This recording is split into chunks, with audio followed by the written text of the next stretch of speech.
The champagne dripped down my face onto my simple black dress as the room fell silent. Conversations stopped mid-sentence, forks clattered against plates, and 50 pairs of eyes turned to watch the scene unfold in Rebecca's perfectly decorated dining room. "How dare you speak to that man in my house?"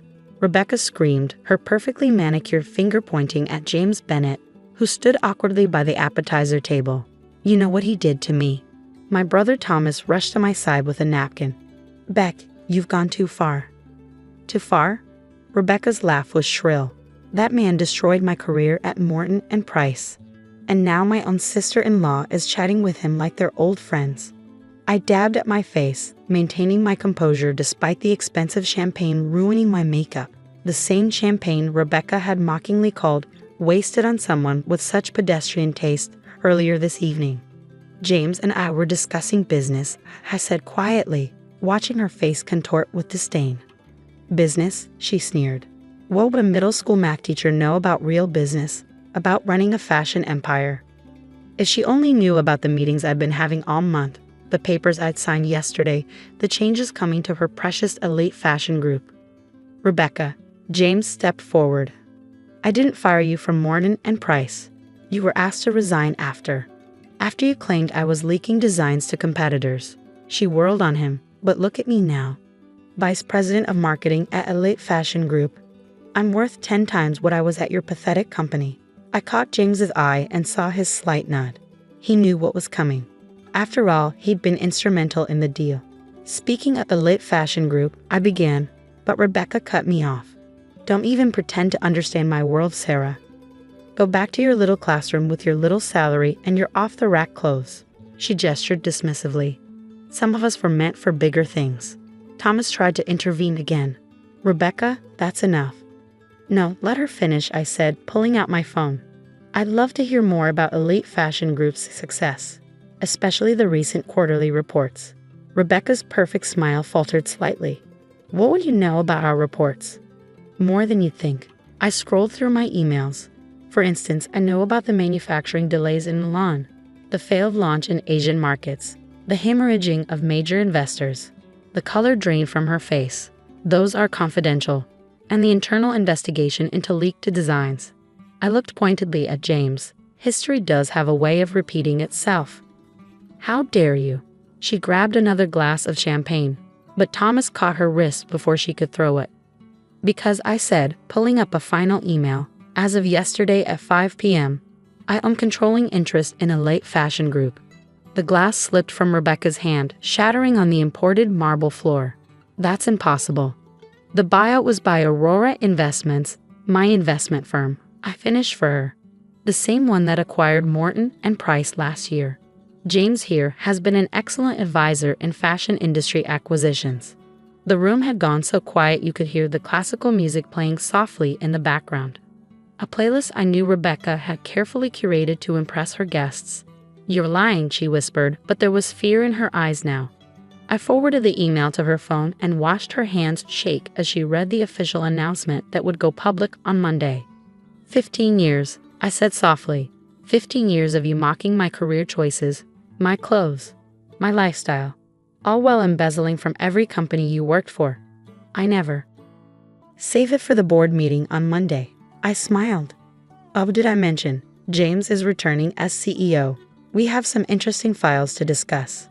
Thomas looked between us, realization dawning. "Sarah, all those evening classes you were taking. Business administration and corporate law," I nodded.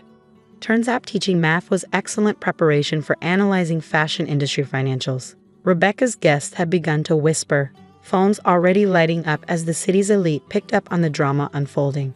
Her carefully constructed social facade was cracking. "You can't do this to me," she hissed. "I'm family." "Family?" I laughed.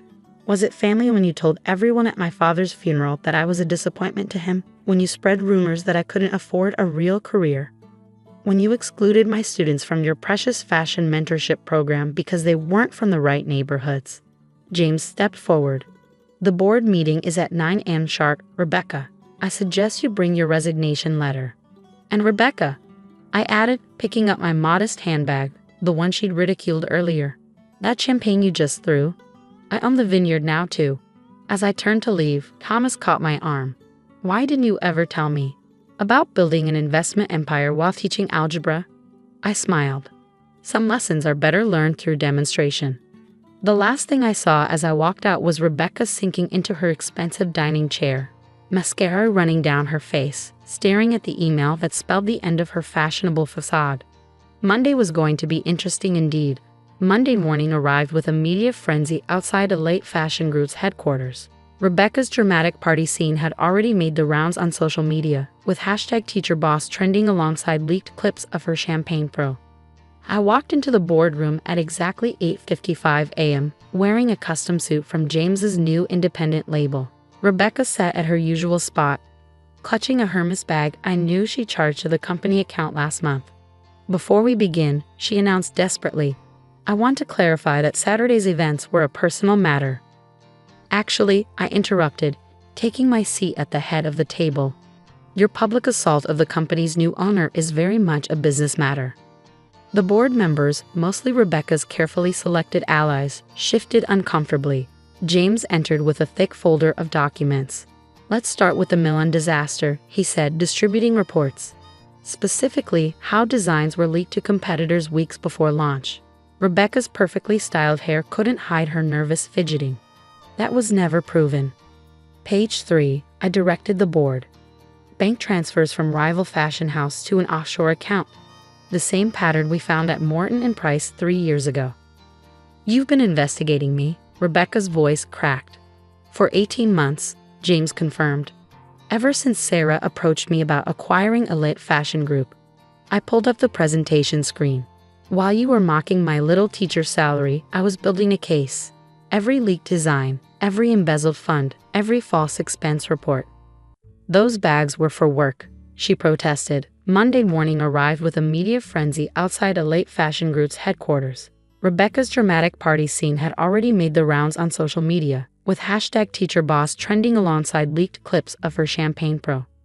I walked into the boardroom at exactly 8:55 a.m., wearing a custom suit from James's new independent label. Rebecca sat at her usual spot, clutching a Hermes bag I knew she charged to the company account last month. Before we begin, she announced desperately, "I want to clarify that Saturday's events were a personal matter." "Actually," I interrupted, taking my seat at the head of the table, "your public assault of the company's new owner is very much a business matter."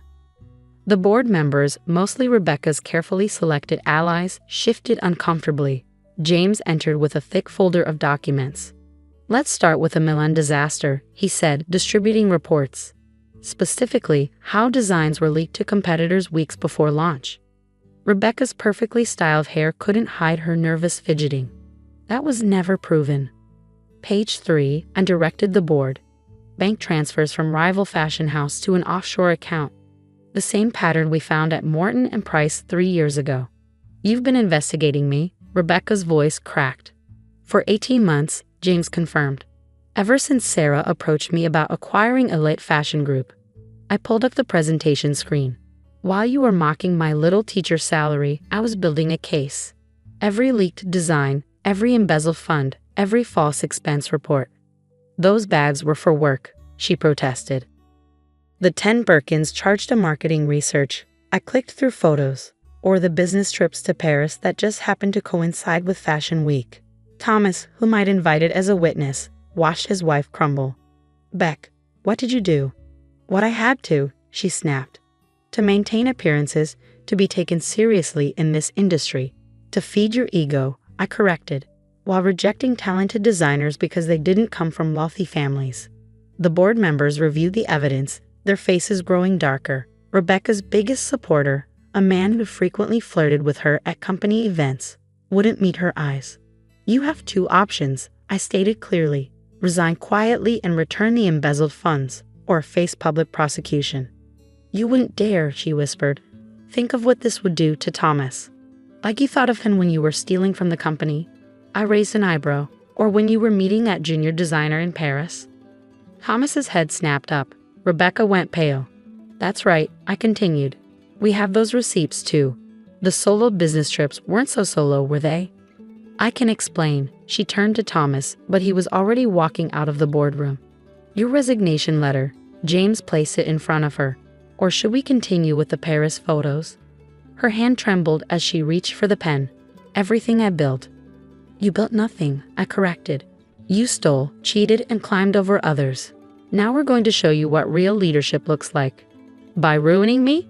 By transforming this company. I stood up.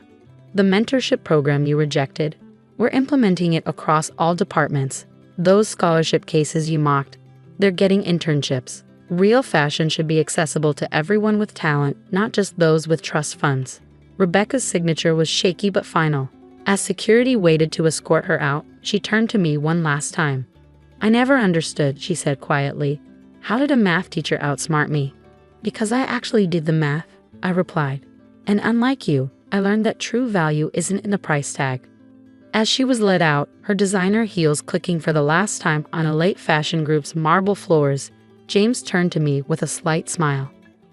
Ready to announce the new direction? I looked at the board members, still processing the morning's revelations. Time to teach them all a valuable lesson about real fashion mathematics.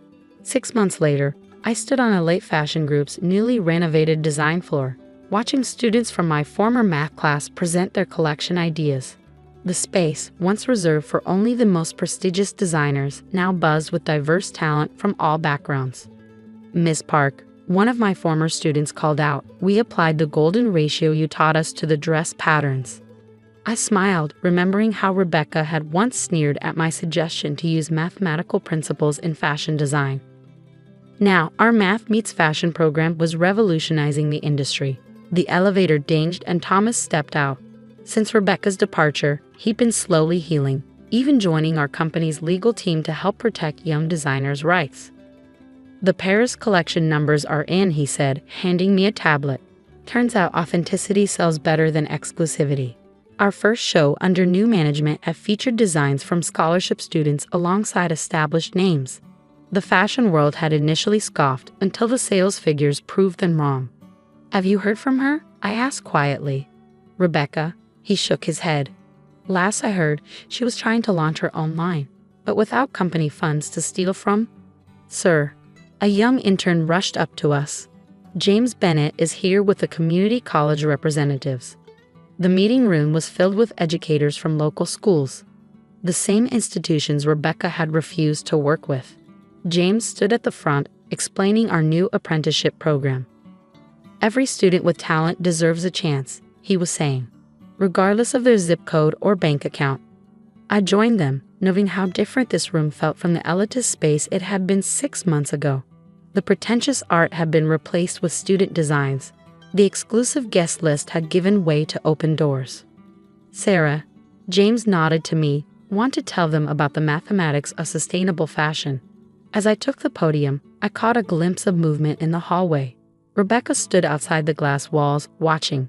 She looked different, simpler clothes, no designer bag. She'd been banned from the building, but security must have let her up for this moment. Our eyes met. In hers, I saw something I'd never seen before. Understanding, maybe even a hint of respect. I turned back to the eager faces in the room. Fashion isn't just about aesthetics, I began. It's about equations, balance, the perfect ratio of creativity to practicality. And most importantly, it's about multiplying opportunities, not dividing people. Rebecca remained for a few minutes, watching silently as I explained how we were transforming her former fashion empire into an inclusive powerhouse. Then she turned and walked away, her steps lacking their former arrogance. That was closure for her, Thomas said softly. For all of us, I agreed. Sometimes the best revenge isn't destroying someone's world, it's building a better one in its place. Later that evening, as I packed up my office, still modest despite my position, I found an envelope slipped under my door. Inside was a note from Rebecca. You were right. About everything. The real fashion mathematics. Addition through sharing, not subtraction through exclusion. I pinned it to my board next to the company's new motto. Style has no price tag. The lights of the city twinkled outside my window as I gathered my things. Somewhere out there, Rebecca was learning to live without her facade of luxury. And here in the company she thought she owned, a new generation of designers was learning that true elegance comes from authenticity, not price tags. Ready for tomorrow's student showcase? Thomas asked from the doorway. Always, I smiled. After all, the best lessons often come from unexpected teachers. As we left the building, I passed the wall of new designer photos. Faces of every color, background, and neighborhood. Each one proof that my greatest calculation had been correct. Talent x opportunity equals success. The fashion world had learned its lesson, and somewhere in Paris, there was an empty seat at Fashion Week where Rebecca used to sit, now filled by a scholarship student with dreams bigger than any designer label.